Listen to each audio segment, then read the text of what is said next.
வாசிப்பது சரவணா.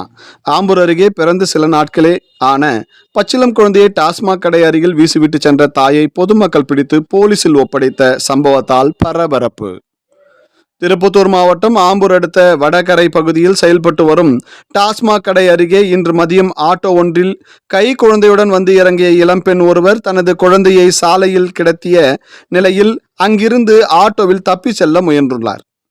இதை கவனித்த அப்பகுதியில் மது அருந்திக் கொண்டிருந்த மது பிரியர்கள் சம்பந்தப்பட்ட பெண்ணையும் ஆட்டோ ஓட்டுநரையும் மடக்கி பிடித்து குழந்தையை மீட்டு காவல்துறையினருக்கு அளித்த தகவலின் பேரில் சம்பவ இடத்திற்கு வந்த உமராபாத் காவல்துறையினர் குழந்தையை மீட்டு சம்பந்தப்பட்ட பெண்ணை காவல் நிலையம் அழைத்து சென்று விசாரணை மேற்கொண்டு வருகின்றனர்.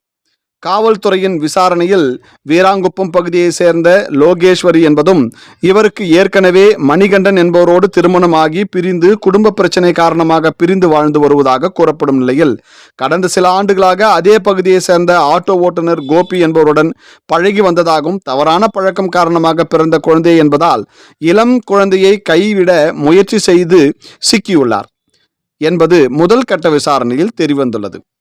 பல்வேறு வேண்டுதல்களை செய்தும் குழந்தை பாக்கியம் இல்லாமல் பல தம்பதியினர் அவதிப்பட்டு வரும் நிலையில் பிறந்து சில நாட்களே ஆன பச்சிளம் குழந்தையை பெற்ற தாயே வீசிவிட்டு சென்ற சம்பவம் அப்பகுதி மக்களிடையே பெரும் பரபரப்பை ஏற்படுத்தியுள்ளது. செய்திகளுக்காக விமல் ராஜ்.